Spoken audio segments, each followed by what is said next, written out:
Oke, kali ini kita review literatur tentang penawaran harga pekerjaan konstruksi pemerintah di era pandemi, studi empiris di Kementerian Keuangan, Bagas Juantri dan Rahma Brilian, diterbitkan di Jurnal Manajemen Keuangan Publik tahun 2021.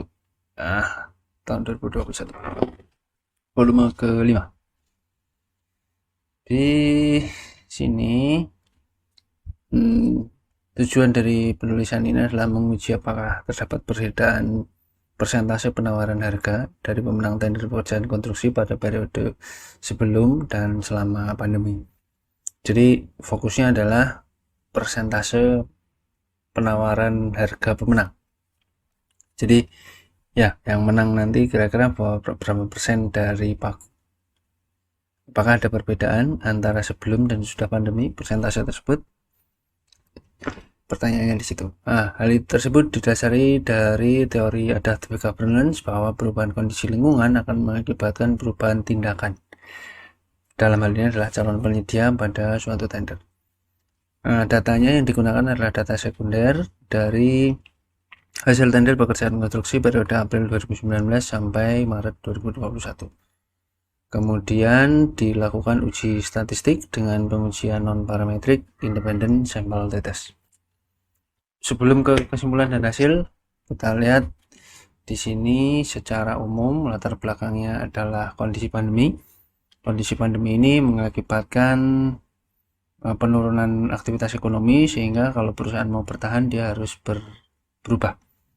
Nah, adaptasi ini yang membuat mereka bertahan. Kemudian apakah adaptasi itu berlaku juga di sektor konstruksi, yaitu pekerjaan konstruksi, mengingat pekerjaan konstruksi sendiri masih nggak ada masalah, masih diperbolehkan selama pandemi dengan pembatasan protokol. Tapi apakah itu nanti bisa berpengaruh, artinya ada perubahan perilaku di sana. Oke, itu teori adaptive governance, sampai itu tender dan seterusnya. Penelitian sebelumnya ini ada yang mengatakan bahwa kepuasan organisasi itu berbanding lurus dengan persentase hasil tender. Jadi semakin tinggi hasil tendernya itu kepuasannya biasanya semakin tinggi. Nggak tahu, bisa jadi karena kalau dikerjakan dengan harga yang optimal tentu hasilnya mungkin akan lebih optimal, mungkin begitu. Kemudian Sancoko Pratama mengatakan adalah 10 faktor yang utama itu yang mempengaruhi keputusan untuk mengikuti tender atau tidak. Chua dan Lee juga melakukan hal yang sama dan menemukan bahwa kondisi ekonomi dan sosial itu berpengaruh. Kemudian Masinambu dan Gosel juga mengatakan demikian. Ya, di konstruksi itu juga beradaptasi mengikuti new normal. Nah, kalau metode yang digunakan dengan independent sample t-test itu juga sudah beberapa kali dilakukan di penelitian-penelitian sebelumnya. Bisa dilihat nanti di sini. Kemudian tadi balik lagi ke tujuannya adalah mengetahui apakah ada perbedaan atau tidak. Maka hipotesa dalam penelitian ini adalah tidak terdapat perbedaan persentase penawaran pemenang tender pekerjaan konstruksi yang signifikan antara sebelum dan selama pandemi. Itu H0-nya untuk usaha kecil. Ya, jadi karena tender itu bisa diikuti oleh usaha kecil maupun usaha non kecil, jadi dipisah dua gitu, nggak bisa usaha non kecil masuk kecil, itu nggak bisa. Jadi kita lihat apakah memang di usaha kecil dan usaha non kecil ini ada perbedaan. Jadi pertama, di usaha non kecil hipotesanya H0-nya tadi, H1-nya terdapat perbedaan persentase penawaran pemenang tender pekerjaan konstruksi yang signifikan antara sebelum dan selama pandemi. Kemudian di non kecil pun juga demikian ya. H0-nya tidak ada perbedaan, tapi di H1-nya ada perbedaan. Nah, metode yang digunakan adalah kuantitatif deskriptif ya. Kemudian datanya untuk menguji tadi, datanya diambil dari lpsc.kemenq.go.id tahun 2019 tahun 2020. Kemudian penelitian ini membagi jadi April sampai dengan Maret 2020 itu merupakan periode sebelum pandemi. Kemudian April 2020 sampai dengan Maret 2021 itu adalah periode selama pandemi. Ya, jadi diambil sebelum pandemi setahun dan pas pandemi setahun. Kenapa demikian? Karena Noveri dan Wibowo 2017 pernah mengatakan bahwa akhir tahun anggaran itu dapat menjadi faktor penentu keputusan peserta tender pekerjaan konstruksi. Jadi di pekerjaan konstruksi akhir tahun anggaran itu punya pengaruh gitu. Sehingga diambil setahun. Kemudian sampel yang digunakan ini pakai rumusnya Israel 1992. Kemudian kalau kita lihat populasinya di usaha non kecil sebelum 14 selama pandemi 39, sehingga sampelnya diambil 14 juga, 14 dan 36. Populasi 190 diambil sampel 129 untuk usaha kecil sebelum pandemi, dan selama pandemi diambil 111 sampel. Kemudian dari sampel tadi dilakukan pengujian uji beda. Nah, di uji beda di sini yang digunakan adalah uji beda non parametrik. Kenapa? Karena kita lihat syaratnya nanti adalah sebelum ke sana, persentase pemenang itu adalah harga pemenang dibagi dengan HPS. Jadi kalau HPS-nya 100, dia akan penawar dengan harga terendah biasanya akan menang, maka dia akan berlomba-lomba menurunkan harga. Ya, dengan kata lain, semakin kecil harga yang dia tawarkan, ya nilai pemerintah akan bayar dengan lebih murah. Tapi seberapa kecil itu? Apakah tadi ada perbedaan nggak? Kesediaan mereka untuk mengerjakan sebuah pekerjaan dengan harga yang lebih murah? Ada perbedaan itu nggak selama pandemi dan sebelum pandemi? Jadi itu ya, ini rumus perhitungan persentase penawaran tender.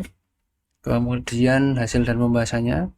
Pertama dengan deskriptif, ternyata memang untuk usaha kecil itu ada ini ya, nilai tengahnya memang menurun ya, non kecil juga menurun, rata-rata nilai tengahnya juga menurun. Kemudian standar deviasinya membesar untuk yang usaha kecil, begitu juga untuk usaha non kecil. Kemudian nilai minimalnya lebih rendah lagi, ini juga lebih rendah. Nilai maksimalnya nggak, kayaknya sih nggak terlalu beda jauh, 99,79, 99,89 dan 97,95, 97,55. Jadi kayaknya nilai atasnya sih nggak beda jauh. Oke, itu dari statistik deskriptif. Kemudian box plotnya kelihatan di sini ada apa? Sebelum pandemi itu angkanya nilai tengahnya di sini, rata-ratanya di sini itu. Ya, dan selama pandemi itu melebar dan nilai rata-rata turun. Ini untuk usaha kecil. Usaha non kecil seperti ini. Ya, ternyata turunnya lebih signifikan. Kayaknya sih lebih signifikan. Ya, kalau kita lihat ini box plotnya sudah turun banget. Kalau ini tadi mungkin masih beririsan ya, tapi ini sudah turun. Nah, kita uji deh. Nah, kemudian diuji normalitas dan homogenitas. Kalau kedua-duanya ini lolos, maka ujinya parametrik. Kalau nggak lolos, ujinya non parametrik. Kemudian dari hasilnya ini ternyata ada yang nggak lolos ya, sehingga uji yang digunakan adalah uji independent sample test dengan non parametrik dengan main Whitney test. Oke, dari situ detailnya signifikannya 0,000, artinya memang terjadi perbedaan signifikan di usaha kecil. Di usaha non kecil juga sama ya, di usaha non kecil dengan pengujian yang sama ternyata terdapat perbedaan yang signifikan juga. Dengan kecenderungan tadi, kalau secara deskriptif nilainya turun ya, dengan penurunan itu memang secara statistik berbeda secara signifikan. Ya, artinya sebelum dan sudah memang turun gitu. Simpulannya jadi memang turun ya, kayak tadi independent sample test turun.